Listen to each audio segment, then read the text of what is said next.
अस्सलामुअलैकुम। प्रोग्राम आवाज के साथ मैं हूं मोहम्मद उमर खान। ट्रैफिक हादसात में साल 2022 और 23 के आदाद-ओ-शुमार ये बताते हैं कि 1400 से जायद अफराद शहर कराची में लुक़्मा अजल बन गए, 500 से जायद अफराद शदीद जख्मी हुए।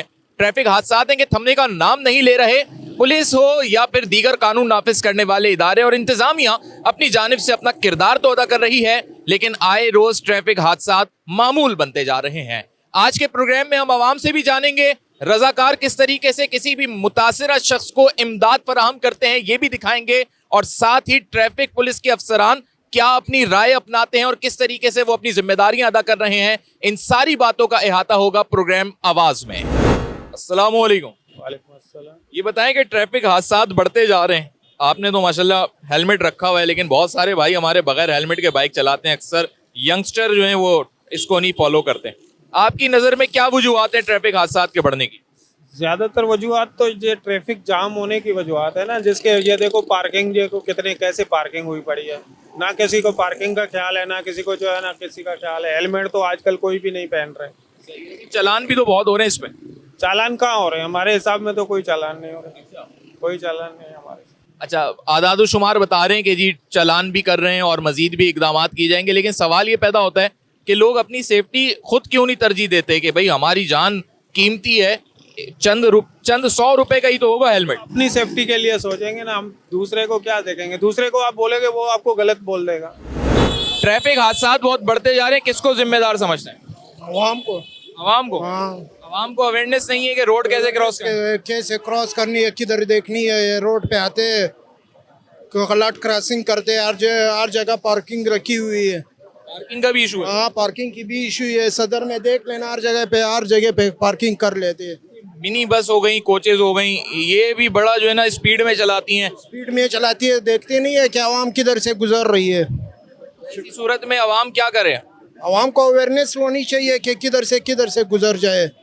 हुकूमत को भी इकदाम उठाना चाहिए कि इधर पार्किंग कहाँ पार्किंग है। पार्किंग की जगह मालूम नहीं है हर किसी को। ट्रैफिक हादसात बहुत बढ़ रहे हैं। अच्छा, अक्सर बाइक वालों को गाड़ी वाले कहते हैं कि जी वो हमारी लाइन में आते हैं, टकरा जाते हैं, गिर जाते हैं। बाइक वाले कहते हैं कि जी गाड़ी वाले जो हैं या बस वाले, रिक्शे वाले इतना गलत चलाते हैं कि वो उनका ख्याल ही नहीं करते। क्या मामला है यार? मसला ऐसे इसमें गवर्नमेंट का भी कसूर है, आवाम का भी कसूर है। यहाँ पे न वन वे किसी का पता है, न वन वे का पता है कि डबल रोड कहाँ पे जाना है, कहाँ से आए। ट्रैफिक वाले खड़े होते हैं, उसका जो लाजमी वो कुछ न कुछ गलत काम करते हैं। इसकी वजह से आवाम उसके गलत काम की वजह से फ़ायदा उठाते हैं और रिश्वत ले करके गलत जगह पे गाड़ी पार्किंग करते हैं। उसी की वजह से गाड़ियों का एक्सीडेंट भी ज़्यादा होता है। तो आवाम को रूल ऑफ लॉ होना चाहिए। गवर्नमेंट का भी कसूर है और आवाम का भी कसूर है। इसी में आवाम को चाहिए कि अपनी जान की हिफाजत खुद करे, क्योंकि यहाँ पे कुछ कानून है। कराची की भाई, क्या कहेंगे? ट्रैफिक पुलिस वाले कंट्रोल तो कर रहे होते हैं ट्रैफिक, लेकिन ये जो हादसात बढ़ रहे हैं उसमें वो मजीद क्या कर सकते हैं, या उनकी कहीं गलती या कोताही है? भाई ये जब सिग्नल खुलते हैं ना, कभी कभार तो सिग्नल पे ये मौजूद नहीं होते हैं, वो कभी कभार मौजूद होते हैं। भाई इस चौक में भी बहुत दफ़ा ऐसे हादसात हुए हैं, कोई हम खुद उठाने लग जाते हैं। सुबह को यहाँ पे जो ना आपको 9 बजे के बाद आपको ये सार्जन मिलेंगे, और उसके बाद ये जो ट्रैफिक जाम होती है ना, इसके लिए होती है। आप कहीं पे भी चले जाओ ना, गाड़ी के पीछे, गाड़ी के पास चीज़ें ना, गाड़ी ये मोटरसाइकिलों की पार्किंग या गाड़ियों की पार्किंग, यहाँ से जो ना फिर हादसे होते हैं। और सड़क के भी जो ना कहीं कहीं खड्डे ऐसे होते हैं जो स्लिप कर जाती है गाड़ी। सड़क का भी ज्यादा मैटर है। कराची में तो हर जगह ही सड़कों के मसाइल में तो ऐसी सड़क है ना, हम खुद कहीं ना कहीं जाते हैं ना, पहले नीचे देखते हैं फिर गाड़ी चलाते हैं। जब आगे देखेंगे तो नीचे देखेंगे, नीचे देखें या ऊपर देखें। आप भी चलाते होंगे बाइक या गाड़ी वगैरह? सर हाँ, बिल्कुल चलाते हैं गाड़ी। कराची में ज़्यादा जो हादसा हो रहे हैं उनकी असल वजूहत जो है वो रोड टूटे फूटे हैं, रोडों में खड्डे हैं। देखो ना को रात में अपने साइकिल बाइक पर को बच्चा है, उनके साथ बीवी है, वो तो अपने ख्याल में जा रहा है। हर आदमी आजकल टेंशन में है, अपनी टेंशन में जाता है, खड्डा आ जाता है तो खड्डे में लगती है, अचानक ऊपर दूसरी गाड़ी आ जाती है। तो मैं कहता हूँ असली वजह होती है यहाँ के रोड जो है वो क्लियर नहीं है। रोडों के साथ साथ जो बाइक राइडर्स हैं, जब आप भी चलाते हैं और भी लोग चलाते हैं, क्या करें ऐसी सिचुएशन में? क्योंकि रोड बनाना ट्रैफिक पुलिस के हाथ में तो नहीं है। अच्छा ट्रैफिक पुलिस के हाथ में नहीं है, तो मगर ट्रैफिक पुलिस के हाथ में कानून लागू करना तो है ना। कहीं कहीं देखते हैं जहाँ चौक होती है, यहाँ रश होता है, यहाँ ट्रैफिक वाले नहीं होते, बस वो कानून नहीं होता है। अंधेर नगरी चरबड़ राजा, आजकल नौजवान लड़के ऐसे ऐसे वन व्हीलिंग भी करते हैं, कोई पूछने वाला नहीं है, उनको पता नहीं है, वो ट्रैफिक पुलिस हमें कुछ भी नहीं करेंगे। ये वजूहात है असल हादसात की। ये रक्षा जो लोग चलाते हैं कभी कभार वो ख्याल नहीं करते, बाइक वाले गिर जाते हैं, तो गलती जिसकी भी हो, इन चीज़ों से हमारी कौम, हम लोग सबक ले रहे हैं या नहीं ले रहे? ये जितना हुकूमत की गलती है इतना हमारा आवाम की भी है, क्योंकि हम कानून को लागू नहीं करते और ऐसे चलाते जैसे भाई गाड़ी आएगी, गाड़ी के पीछे गम घुस रहे और रशकों के पीछे घुस रहे। तो ठीक है, हुकूमत की गलती है, कड़र और रोड बनाना उनका काम है, लेकिन कानून पे चलना तो हमारा काम है ना। सबसे ज़्यादा ये जो मोटरसाइकिल चलाने वालों की भी गलतियां हैं। जब ये चलाते हैं ना तो ऐसे चलाते हैं जैसे कोई इंसान आगे नज़र नहीं आता, ऐसे जंप ऐसे कटिंग मारते हैं जैसे कोई हाईवे पे चला रहा हो। बढ़ते हुए जो ट्रैफिक हादसात हैं, रोड एक्सीडेंट्स हैं, उसके पीछे क्या वजूहात हैं? कुछ लोग कहते हैं कि लोग गलत चलाते हैं बाइक, कुछ लोग कहते हैं कि जो सड़कें हैं वो इतनी ख़राब हैं कि जी वो एक्सीडेंट हो ही जाता है वहाँ पे। सड़कों का मसला नहीं सर, इसका मेन पॉइंट यही है, मोटरसाइकिल वाले हैं, इसको कोई इंडिकेटर नहीं है, कोई ब्रेक बत्ती भी नहीं है, इसमें यही प्रॉब्लम है और कोई कुछ प्रॉब्लम नहीं है। अपनी लाइन में भी नहीं चलते लोग क्या? बिल्कुल अपने लाइन, बिल्कुल जो बाइक वाले एहतियात नहीं करते, घुसते हैं गाड़ियों की इस तरफ उस तरफ। अस्सलाम वालेकुम। वालेकुम सलाम। ट्रैफिक हादसा से मुताल्लिक बात कर रहे हैं हम। अभी काफ़ी लोगों से हमने बात की है और बाइक वालों का ये कहना है कि रिक्शे वाले अचानक साइड मार देते हैं, गाड़ी वाले साइड मार देते हैं, फिर हम गिर जाते हैं। और बहुत से लोगों का ये कहना है कि बाइक वाले सही नहीं चलाते हैं। आप तो चूंकि सड़क पे रोज़ का ही आपका काम है, आपकी क्या मुशाहिदात हैं, आप क्या समझते हैं किसकी गलती कहाँ होती है? बस ये इंसान की अपनी गलती होती है, बस कोई जज्बात में आ जाता है, कोई जल्दी में, किसी जल्दी में होते हैं तो शैतानी हरकत कर जाता है। इस तरह नहीं करना चाहिए, एहतियात करना चाहिए, हर इंसान को खुद अपने आप को एहतियात करना चाहिए। अक्सर लोग ये कहते हैं कि जी बाइक वाले हों या रिक्शे वाले हों, बस वो उनकी कोशिश होती है आगे का टायर एक दफ़ा आगे बढ़ा दें तो रास्ता खुद ही बन जाएगा। यही है कराची में, यही है, थोड़ा सा टायर आगे बढ़ाते जाएं। पूरा आगे बढ़ाते जाएगा, वही करेगा। मैं पहले निकलूँ, वो बोलेगा मैं पहले निकलूँ। किस तरह हम अपनी कौम को या बच्चों को, नौजवानों को समझाएं? क्या स्कूलों में पढ़ाना चाहिए रोड सेफ्टी के लिए या पुलिस को कुछ रोल अदा करना चाहिए? इसमें ऐसा है कि ग्रास रूट्स लेवल से जो है ना, शुरू में घरों में इनका जो है ना इनिशियल स्टेज पे जो होते हैं बच्चे, वहाँ से इनको जो है ना तालीम देनी चाहिए। फिर उसके बाद स्कूल का आता है, फिर उसके बाद कॉलेज आता है, यूनिवर्सिटी आ जाते हैं। इसमें सारे हर एक ने अपना रोल अदा करना पड़ता है इसमें। इतनी सारी सियासी तंजीमें हैं पाकिस्तान में, कभी आपने देखा किसी पॉलिटिकल पार्टी ने रोड सेफ्टी पे कोई अवेयरनेस सेशन किया हो, अपने वर्करों को ही सिखाया हो? नहीं सर, माजरत के साथ ये सियासी वर्कर, सियासी जो पॉलिटिक्स जो होती है वो तो अपने सिर्फ मफाद के लिए काम करते हैं। जो अवाम के जिसमें मफाद हो, अवाम का जो फ़ायदा हो, उसमें तो लोग काम नहीं करते। नहीं, माजरत के साथ। बाइक चलाते हैं जी। ट्रैफिक हादसात बड़े बढ़ते जा रहे हैं, क्या जिम्मेदार किसको कहेंगे आप? अपनी गलती है लोगों की, या ट्रैफिक पुलिस रोल अदा नहीं कर रही, तजावुजात का मसला है, या पार्किंग का इशू है? पार्किंग का इशू भी होता है और लोगों की भी गलती होती है। पार्किंग की वजह से सड़क छोटी होती जा रही है जी। तो इसमें आगे आने वाले दिनों में क्या सोचते हो कि कराची में कैसे बाइक राइडिंग, या कल को गाड़ी लोगे कैसे चलोगे? मुश्किल हो जाएगी, जाहिर सी बात है। ये जो रॉन्ग पार्किंग में लोग गाड़ियाँ खड़ी कर देते हैं अक्सर, आप यहाँ पर देखें कितनी रॉन्ग खड़ी हुई हैं गाड़ियाँ।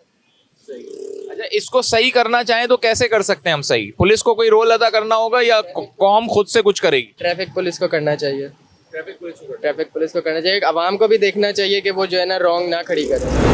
ट्रैफिक हादसात पे बात कर रहा हूँ, बहुत से लोगों से मैंने बात की, वो लोग कहते हैं कि जी बाइक वालों की गलती है, वो एकदम आ जाते हैं सामने और चाहे डंपर हो, बस हो, कोच हो, नहीं दिखता बाज़ औक़ात नीचे की साइड पे। आप क्या कहेंगे? आपका तो तजुर्बा है कई सालों का इस फील्ड में। आप ऐसे ही कि सबसे बड़ी बात तो यही है कि बाइक वालों को सब्र नहीं है, बाइक वाले सब्र नहीं करते हैं। जिधर ज़रा सा भी सुराख देखते हैं घुस जाते हैं, चाहे उसका स्टीयरिंग घुस रहा है चाहे नहीं घुस रहा है, उसने जाना है अंदर। हमारी बॉडी को भी रगड़ मारते हैं, हम लोग को गाली भी देते हैं और निकल के जाते हैं। कई बार ऐसा बाइक वाले करते हैं कि शीशे को भी मुक्का मार के चले आते, तोड़ के चले आते। हम लोग बेबस से कुछ नहीं कर सकते, बोलते चलो अल्लाह तुम्हारे को हिदायत देवे, क्या कर सकते हैं। ये सब्र, हकीकत बात है कि ये सब्र नहीं करते। एक रिक्शे वाला जो चिंची रिक्शा चल रहा है आजकल, हमेशा उल्टे साइड से घुसेगा, सही, पैसेंजर के लिए। हम लोग को स्टाफ में घुसने का मौका ही नहीं देते। हम लोग इस तरफ काट रहे होते तो ये हमारे से पहले घुस जाते हैं। एक बाइक वालों ने बिल्कुल परेशान किया हुआ है। दूसरा ये कि आप लोग भी कभी रेस तो नहीं लगाते आपस में, जो बसेस वाले सब हैं?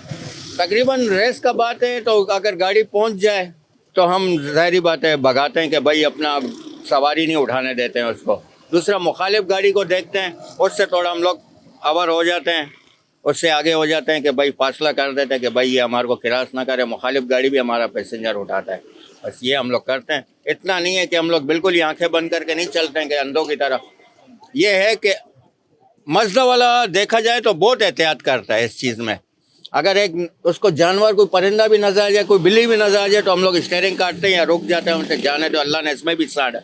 बाइक वाले तो फिर भी बहुत दूर की बात है। चलिए जी, बहुत शुक्रिया। बड़ी ज़बरदस्त इन्होंने बात कही कि बाइक वालों को भी थोड़ा ख्याल करना चाहिए। मज़दा वाले अपनी जगह ख्याल करते हैं, लेकिन समटाइम जब रेस लग रही होती है तो उसमें फिर बाइक वाले ज़रा होशियार रहा करें इन बस वालों से, मज़दा वालों से, कि इनके करीब बाइक ना चला रहे हो, स्पीड को कंट्रोल में करके चलें। एक ब्रेक की जानिब जाएंगे, ब्रेक के बाद आपको बताएंगे, कोशिश करेंगे कि आपको दिखा भी सकें कि किस तरीके से अगर कोई हादसा होता है तो कैसे एम्बुलेंसेस जो हैं वो वक्त पे पहुंच के तिब्बी इमदाद फराहम करने में अपना किरदार अदा करती हैं। एक ब्रेक के बाद आते हैं।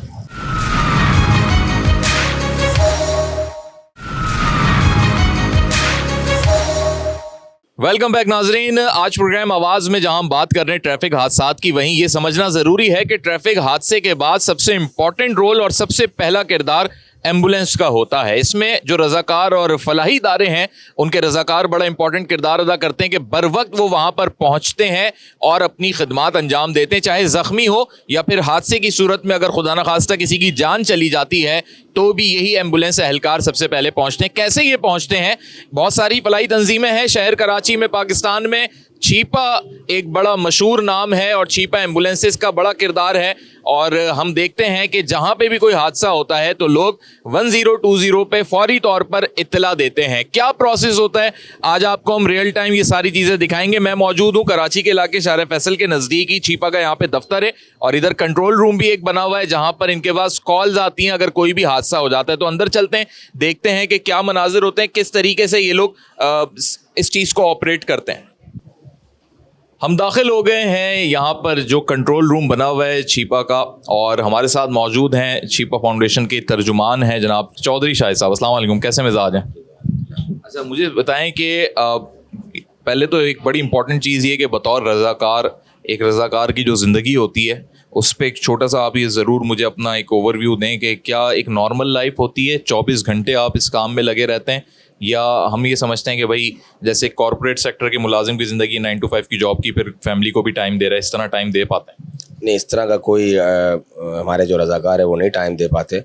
अगर ये टाइम देंगे तो फिर ये जो हादसात हो रहे हैं और जो ऐसे वाक़यात हो रहे हैं उनकी जो है कॉल अटेंड करने वाले और एम्बुलेंस चलाने वाले और उठाने वाले रज़ाकार जो है अगर वो घर चले जाएंगे अपनी टाइमिंग के तहत ही 9 to 5, तो फिर कैसे फिर वो इनको काम की कैसे खिदमत होगी?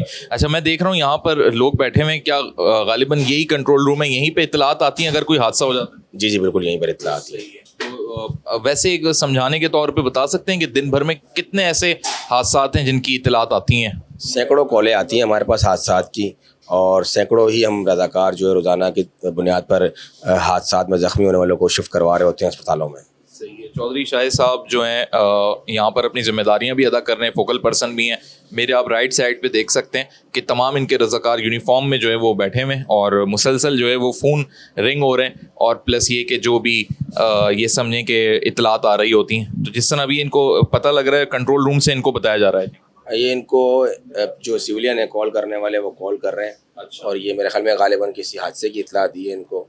अच्छा। और ये अब जो है ये वायरलेस पे अपनी जो एंट्री कराएंगे मुतलका सेंटर को, जो करीबी नियरेस्ट सेंटर होगा, फिर वहाँ से जो है एम्बुलेंस जो है रज़ाकार को लेके निकलेंगे। जैसे अभी इन्होंने मेरे सामने वायरलेस पे किसी को कुछ पैगाम दिया? जी जी, इन्होंने पैगाम दिया है। तो आप अच्छा शार फैसल का कुछ ये जिक्र कर रहे हैं, और मालूम ऐसा हो रहा है कि जैसे कोई FTC ब्रिज के पास कोई हादसा हुआ है या कोई ऐसा मामला हुआ है जिसकी इत्तला इनके पास आई, पहले फ़ोन पे, दैन उसके बाद उन्होंने फिर वायरलेस से जो है अपनी मकामी टीम को आगाह किया। हाँ, मुतलका जो वहाँ करीबी नियरेस्ट जो एम्बुलेंस है उसको इन्होंने रवाना कर दिया है। सही है। अब वो जो है वो ज़ख्मी को शिफ्ट कर रही होगी, और फिर वो शिफ्ट करके फिर लिफ्ट करेगी किसी अस्पताल में। क्या हम वो मनाजिर कैमरे की आंख से दिखा सकते हैं या?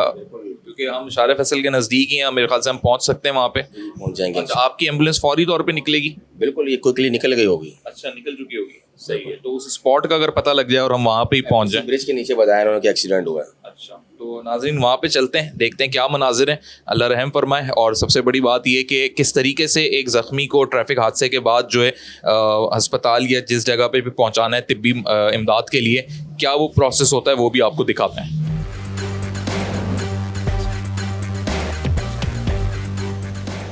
छिपा की एम्बुलेंस में हम बैठ चुके हैं और जो ड्राइवर हैं उनसे भी मैं कुछ जानूंगा। अस्सलाम वालेकुम। वालेकुम अस्सलाम। क्या नाम है आप? मोहम्मद इरफान। इरफान भाई, ये बताइए कि रोज़ आपकी यही ड्यूटी और मसरूफियात रहती होंगी, जैसे ही कोई इतला मिलती है तो कितनी क्विकली या कितनी जल्दी पहुंचने के लिए आप कोशिश करते हैं?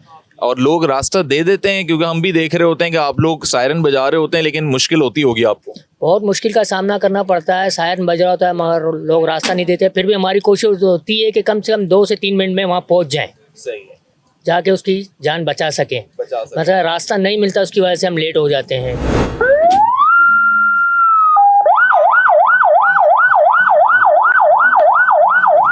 नाज़रीन, इस वक्त हम छिपा की ये एम्बुलेंस में बैठ के उस मकाम पे जा रहे हैं जहाँ पे हादसा हुआ है, और जो इनके ड्राइवर हैं वो भी हमारे साथ मौजूद हैं।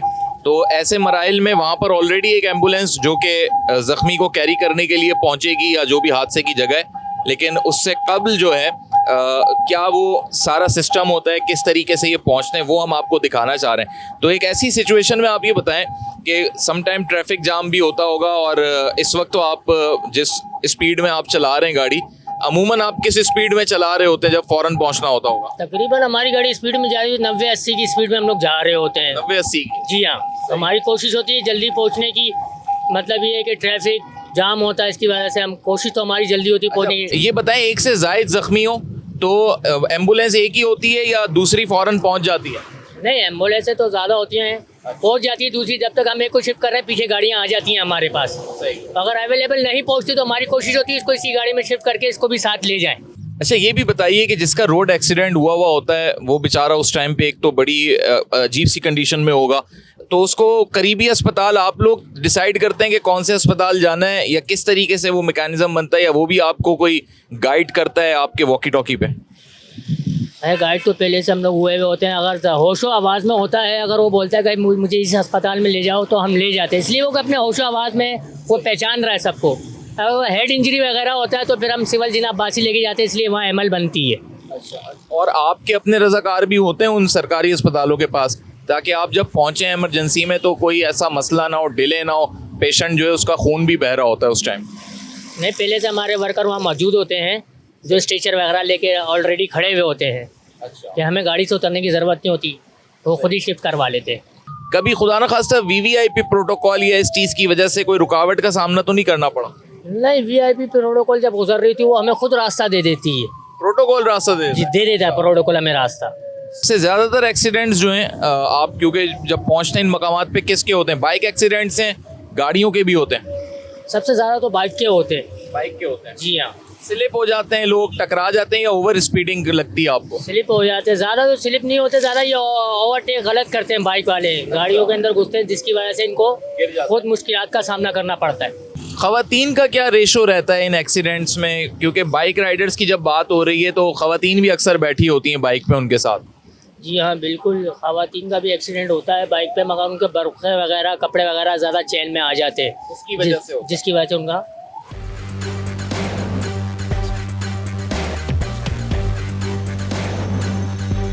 नाजरीन, अभी आपके सामने हमने भी देखा कि एक भाई ज़ख्मी हो गए थे, गालिबन बाइक स्लिप हुई है, पूरे ये रगड़ लग गई है रोड पे, और बाइक का शायद ऑयल वगैरह भी लीक हो गया है।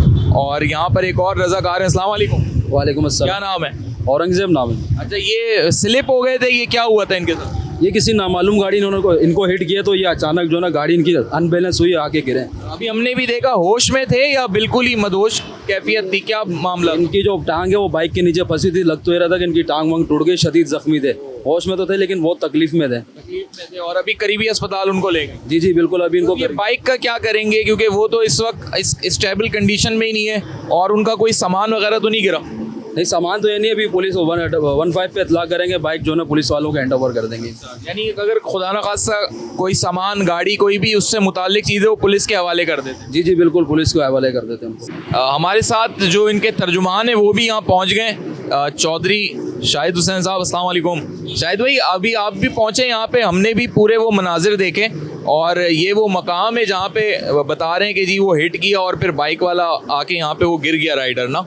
तो एक ऐसी सिचुएशन में आपकी जो एम्बुलेंसेज हैं उनकी कोई तादाद का मुतय्यन होता है कि जी जैसे एक बंदे के लिए इतनी सारी एम्बुलेंसेज आ जाना, या ये बता देते हैं तो फिर वो बाकी एम्बुलेंसेज दूसरे मकाम पे चली जाती हैं? क्योंकि अगर कहीं और भी हादसा हो रहा है तो कैसे मैनेज करेंगे, या बहुत ज़्यादा तादाद है एम्बुलेंसेज की? हमारे एक पॉइंट पर कम से कम 5 एम्बुलेंसेज जो है डिप्लॉय होती हैं और वो हर इमरजेंसी के लिए रेडी होती हैं, ऑन रोड होती हैं। 5 एम्बुलेंस हैं। जैसे हमारे इस पॉइंट पर 2 एम्बुलेंसें पहुंची हैं। सही। हम ज़ख्मी की नौयत पूछ लेते हैं कॉलर से कि वो ज़ख्मी है या क्या है, तो कॉलर हमें बताता है कि उसकी टांग टूट गई है, या वो बाइक सवार है या कार सवार है, या किसी ने कुचल दिया, एक्सपायर हो गया है, तो हम एक्सीडेंट या हादसे की नौयत के हिसाब से एम्बुलेंस भेजते हैं। अच्छा, वही जो कंट्रोल रूम में फिर आप डिसाइड करते हैं? जी, हमारे पास इतला जैसी आती है तो हमें काम करते हुए इतना आइडिया तजर्बा हो गया है कि हमें मालूम हो जाता है कि इस हादसे के मुकाम पर कितनी एम्बुलेंसें भेजनी है। और क्या पता है कराची में ट्रैफिक के हवाले से कितने मसले मसाइल हैं, उसको मद्देनजर रखते हुए हम करीबी नियरेस्ट जो पॉइंट होते हैं वहाँ से एम्बुलेंसें भेजते रहते हैं। क्योंकि मैं तो देख रहा हूँ अभी मजीद एक एम्बुलेंस आ गई है, तो जो आपके करीबी पॉइंट्स को पता लगता जा रहा है वो भी वहाँ पे पहुँच जाते हैं। जो पहले पहुँच सकता है वो पहुँच जाता है, और जो ट्रैफिक में फंस जाता है वो अपना स्टिल फिर वो स्मूथली कहीं किसी और मुकाम पर चला जाता है। बहुत शुक्रिया शाहिद साहब, थैंक यू, आपने वक्त दिया हमें और साथ ही हमने वो सारे मनाजिर देखे जो एक किसी भी ट्रैफिक हादसे के वक्त एक रज़ाकार को परफॉर्म करने होते हैं, और रियल टाइम एग्जाम्पल हमारे सामने। और अब कानून नाफिज करने वाले इदारों के एहलकार, रेंजर्स और पुलिस भी जो है वो पहुंच गई है, और अब वो इसको अपनी कस्टडी में लेंगे, और हमारी दुआ है कि वो ज़ख्मी जो है सेहतियाब हो जाए और साथ खैरियत से अपने घर पहुंच जाए। एक वक्फे की जानिब जा रहे हैं और फिर हम जो पुलिस का सबसे बड़ा इंपॉर्टेंट रोल है ट्रैफिक पुलिस का, उस पर भी बात होगी। हाजिर होते हैं एक ब्रेक के बाद।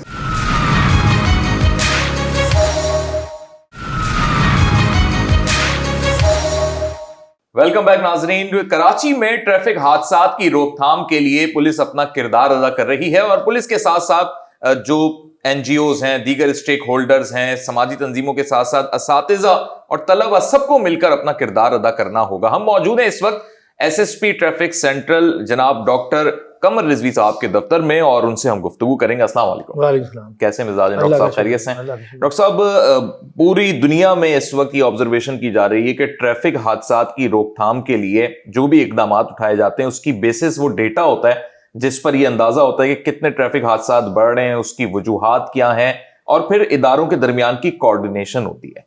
कराची में एक बड़ा नफूस है, बड़ी आबादी है, और आपका डिस्ट्रिक्ट सेंट्रल वैसे ही आबादी के एतबार से काफी बड़ा समझा जाता है। व्हाट डू यू थिंक कि कितने हादसात अब तक रिपोर्ट हो चुके हैं, आप लोगों की क्या क्या एक्टिविटीज रही हैं, और किस तरीके से इसे कंट्रोल किया जाएगा? बिस्मिल्लाहिर्रहमानिर्रहीम।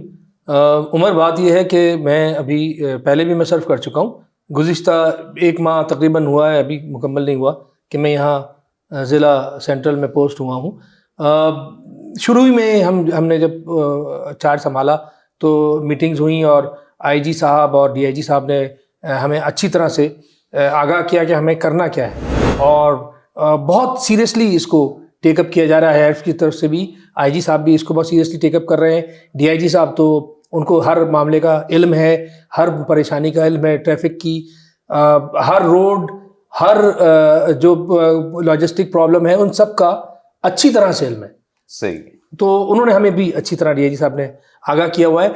अब सबसे बड़ी चीज़ ये होती है कि हादसात की रोकथाम जो हो रहे हैं उनको आप कटे डाउन कैसे कर सकते हैं, कम कैसे कर सकते हैं। उसके लिए ज़रूरी ये है कि आप वो गाड़ियाँ जो ट्रैफिक की खिलाफ वर्जी में मुलविस हों उनके खिलाफ आप बाकायदा कार्रवाई करें। जो विदाउट लाइसेंस लोग हैं, जिनको गाड़ी चलाने में महारत नहीं है, उनके खिलाफ कार्रवाई हो।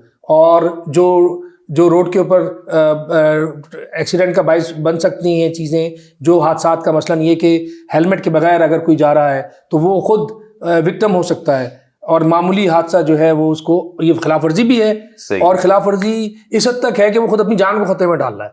तो इन सब चीज़ों का हमने नोटिस लिया हुआ है। चिंची रक्षा हाँ। जो बहुत ज्यादा इस वक्त कराची में एक बेहंगम स्टाइल में भी चल रहे हैं, उनके पास कागजात भी नहीं होते। दूसरा ये कि ट्रैफिक हादसात में भी कहीं ना कहीं एक किरदार उनका दिखाई देता है, और नाबालिग बच्चे भी चला रहे हैं ये रक्षे। चिंची के खिलाफ और नाबालिग बच्चों के खिलाफ, चाहे वो कोई भी गाड़ी चला रहे हो, चिंची नहीं बल्कि कोई भी गाड़ी चला रहे हो, उनके खिलाफ बाकायदा मुहिम चली हुई है। अच्छा। और सिर्फ उनको ऐसे नहीं छोड़ा जाता, जो नौउम्र लोग हैं जो गाड़ी चला रहे हो कि वो उनको हम पकड़ लें और फिर उनका चालान कर उनको भेज दें, ऐसा नहीं होता। नोटिस लिया जाता है, उनके बड़ों उनके वालिदैन को बुलाया जाता है, जब तक वो ना आए और पूरी कानूनी कार्रवाई ना करें उसके बगैर हम वो गाड़ी छोड़ते नहीं। डिटेंशन का बाकायदा हमें ऑर्डर है, और इसको बाकायदा जब तक डीएसपी के इल्म में ना आए कि हाँ इस तरह से उन्होंने आके अपना कागज़ जमा करा दिया है और अपनी वो कंसेंट जमा करा दी है वालिदैन ने, तो जब तक उसको छोड़ा नहीं जाता। ये इस मुहिम का भी हिस्सा है जो हम इस वक्त चला रहे हैं। तो उसमें बड़ी तादाद में हमने चालान किए, 9 उम्र बच्चों की भी बहुत बड़ी तादाद में चालान हुए। अच्छा। अगर आप कहेंगे तो मेरे पास फिगर भी वो मैं बता दूंगा। बिल्कुल आप शेयर कीजिएगा। मैं ये चाह रहा हूँ कि पब्लिक के लिए आप ये बताइए कि वैसे तो सेंट्रल को अगर हम लोकेशन वाइज देखें, लेकिन आपका जो मैप हमें बताता है उसमें ईस्ट के भी कुछ सड़कें जो हैं वो आपके इलाके में आती हैं या आपकी जुरिस्डिक्शन में आती हैं। इस वक्त कंस्ट्रक्शन के काम हो रहा है रेड लाइन के लिए, ट्रैफिक वैसे ही मुतासर होता है इन सारी चीज़ों से। तो आप क्या समझते हैं कि जो इदारों के दरमियान की कोऑर्डिनेशन है, क्योंकि वो एक अलहदा इदारा है जो सड़कों की खुदाई कर रहा है, तामीरात कर रहा है, आपका काम है ट्रैफिक को कंट्रोल करना, लेकिन कहीं ना कहीं टूटी सड़कें कंस्ट्रक्शन वर्क की वजह से भी ट्रैफिक में हादसा रूनुमा हो रहे हैं। उसके लिए हम ये करते हैं कि कोऑर्डिनेशन का एक इदारा है, कमिश्नर कराची साहब, वो अपने बैनर तले इन सबको बुला लेते हैं अपने ऑफिस में, और सारे ऑफिसर्स का कोऑर्डिनेशन वो करवाते हैं और हमें एक दूसरे से मिलवा के, और वहीं पे प्रॉब्लम्स डिस्कस होते हैं। हम अपना बताते हैं कि जी ये रोड था, इसकी वजह से अगर ये काम जल्दी हो जाए कंस्ट्रक्शन का, वो उसी वक्त हिदायत वहाँ से जारी हो जाती है। ये मुसलसल अमल है, एक बार नहीं होता। ये कोऑर्डिनेशन की मीटिंग्स मुसलसल होती हैं और इसका नोटिस लिया जाता है। ये सिर्फ ये नहीं है कि गुफ्तन बर्खास्तन नहीं होता, उसमें हम बैठते हैं, मसाइल बताते हैं। आपने अभी खुद कहा कि कहीं जैसे अंडरपास में लाइट नहीं है, ये हम उनके इल्म में लाते हैं। आपका तो काम नहीं है, हाँ, आप इल्म में तो ले आएंगे, इल्म में ले आते हैं। वो काम लेकिन दूसरा, क्या वो एफिशिएंट काम करते हैं कि आपके लिए भी उस सहूलत इदारे बने? के पास जो अपना एक वो सरकारी तरीक़ेकार है, उसके तहत बिल्कुल काम इनिशिएट हो जाता है, कुछ जगहों पे हुआ भी है। अच्छा, हम कुछ एडवर्टाइज तो देख रहे हैं जिसमें ये तंबी की जा रही है कि बगैर लाइसेंस के जो लोग गाड़ी चला रहे हैं उनके सख्त चालान होंगे, कार्रवाई होगी उनके खिलाफ। अब यहाँ पर ये समझने वाली बात है कि जो लाइसेंस इशू करने वाला डिपार्टमेंट है वो कैंपेन खुल के चला नहीं सकता, और आप लोग जो ट्रैफिक को कंट्रोल कर रहे हैं। मैं शायद अपनी बात वाज़ेह नहीं कर सका। वो कैंपेन चला, लाइसेंस बनाने की तो चला सकते हैं, बनाने की बाहर नहीं चला आ सकते, लेकिन बाहर तो आपने ही परफॉर्म करना है। वो हमने किया है, और आप जाके तो क्या आपके पास इतनी नफरी और इतनी नहीं, वसाइल हैं कि है, इतनी बड़ी अल्लाह का शुक्र पॉपुलेशन है। को देखिए, आगाह कर नफरी उस तरह की नहीं है, उतनी नहीं है जितनी हमें चाहिए। शहर बहुत बड़ा है, और लेकिन उसके बावजूद बहुत फर्क पड़ा है। इस एक महीने में जो हमने कार्रवाइयाँ की हैं उसकी वजह से लाइसेंस ब्रांचेस पे, जो कराची के लाइसेंस ब्रांचेस हैं, उन पे लोड दुगना हो गया है। अच्छा, इसका मतलब है कि इम्पैक्ट आ रहा है ना, इम्पैक्ट आ रहा है, बिल्कुल। और विदाउट लाइसेंस में मैं बताऊं आपको कि पिछले साल पूरे साल में 7,000 कुछ 7,000 और 238 विदाउट लाइसेंस पे चालान हुए थे। इस एक महीने में अब तक हम तकरीबन 4,500 कर चुके हैं। ट्रैफिक हादसात के आदाद शुमार हैं, क्या उस पर भी फर्क पड़ रहा है? वो कम हो रहे हैं या वो, अगर हम हर साल का आदाद शुमार का मवाजना करें तो वो बरकरार हैं, बढ़ रहे हैं? ये कैसे मालूम होगा हमें? ये देखिए, इसके लिए यार्ड स्टिक तो कोई नहीं है। आप सिर्फ कंपैरेटिव अरसे का एनालिसिस करके अगर आप कोई रिजल्ट निकालेंगे तो वो मैं नहीं समझता कि वो उसके अंदर कोई वो नहीं आएगा, डिफरेंट वो वाला इंटेलेक्चुअली आप उसको देखना चाहिए आपको कि किस वजह से हादसा हुआ। सही, ये बड़ा ज़रूरी है, किस वजह से हुआ। गफलत लापरवाही से हुआ, ट्रैफिक वालों की लापरवाही थी उसकी वजह से हुआ, कोई इंजीनियरिंग डिफेक्ट था उसकी वजह से हुआ। डिफेक्ट वाइज जब हम इसको सेग्रीगेशन करेंगे और कैटेगराइज करेंगे ना, तो फिर सही पिक्चर आएगी। जो मोटरसाइकिल सवार है वो अपनी लाइन में नहीं चल रहा, दूसरी जानिब जो ट्रॉलर्स हैं, अगर उनका एक टाइम मुतय्यन है रात 11 बजे के बाद का, वो बीच में भी अक्सर व बेशतर निकल आते हैं। वो बड़ा स्ट्रिक्टली हम उसको फॉलो कर रहे हैं, वो उसके ऊपर बाकायदा एक्शन होता है, और हम उसके ऊपर पुलिस के जितने भी कवायद और वो हैं लगाते हैं। ये तकरीबन ना होने के बराबर है ये कि अपने वक्त से पहले कोई ट्रॉलर शहर के अंदर दाखिल हो, क्योंकि वो हम उसको अफोर्ड नहीं कर सकते। तो वो उसके खिलाफ तो हम बड़ा सख्ती से एक्शन लेते हैं और अल्लाह का शुक्र है कोई ऐसी शिकायत आपको मिलेगी। डॉक्टर साहब, प्रोग्राम की क्लोजिंग से पहले, क्योंकि हम सब ये जानते हैं पूरा कराची बल्कि पाकिस्तान और बैन अल-अक़वामी सतह पे आपकी एक और पहचान है बतौर शायर, और आपकी शायरी बड़ी हालात व वाक़यात के अहाते में रखती है। तो मुझे ये बताएं कि आज के प्रोग्राम के मुताबिकत से या क्या कोई ऐसा शेर है जो हम पैगाम के तौर पे ले सकें? और जी बिल्कुल, वतन की निस्बत से मैं 4 मिसरे अर्ज कर देता हूँ जो मैंने अपने प्यारे पाक वतन के लिए कहे कि अभी तो करिए जहाँ का अमीर जिंदा है, अभी तो करिए जहाँ का अमीर जिंदा है, नहीं मरा नहीं अब तक ज़मीर जिंदा है। अभी तो करिए जहाँ का अमीर जिंदा है, नहीं मरा नहीं अब तक ज़मीर जिंदा है। वतन हयात से लबरेज तेरी मट्टी है, वतन हयात से लबरेज तेरी मट्टी है, रगों में खून की सूरत खमीर जिंदा है। माशाल्लाह, बहुत ज़बरदस्त डॉक्टर साहब। और ये जो पेट्रियोटिज़म है, ये चीज़ें हैं, हम उम्मीद करते हैं कि बाकी जो हमारे पूरे महकमे के अफसरान और मुलाजमीन हैं वो भी इसी तर्ज पर जो है पाकिस्तान के लिए अपनी खिदमत बिल्कुल सोच रहे हैं और सोचेंगे इंशाल्लाह और कर भी रहे हैं। डॉक्टर कमर रिजवी साहब, बहुत शुक्रिया, आपने अपना वक्त दिया। नाजरीन, ट्रैफिक हादसात की रोकथाम के लिए तमाम इदारों को और बिलखुसूस सिविल सोसाइटी को भी अपना किरदार अदा करना ही करना है, लेकिन साथ ही इम्पॉर्टेंट बात यह है कि ट्रैफिक हादसात की जो चीज़ें बुनियाद बन रही हैं उन्हें इस सोशल मीडिया के दौर में मंजर आम पर लाना ज़रूरी है, ताकि अगर कोई इस हादसे का शिकार हो गया तो अगली फैमिली या अगला शख्स दोबारा से उस हादसे का शिकार ना हो। और ख़ुद लोगों को भी अपने घरानों में, अपने गली मोहल्लों में, अपने नौजवानों को, यंगस्टर्स को ये तंबीह करनी होगी कि वो मोटरसाइकिल्स हों या फिर कोई भी व्हीकल हो, उसको ओवर स्पीडिंग की रुझान से ना चलाएं, बल्कि ट्रैफिक कवानीन का एहतराम भी करें। इस प्रोग्राम पर आपकी क्या राय है? फेसबुक, ट्विटर और एक्स पे, यूट्यूब पे भी आप हमें आगाह कर सकते हैं। नेक्स्ट प्रोग्राम तक मोहम्मद उमर खान को दीजिए इजाजत। अल्लाह हाफिज।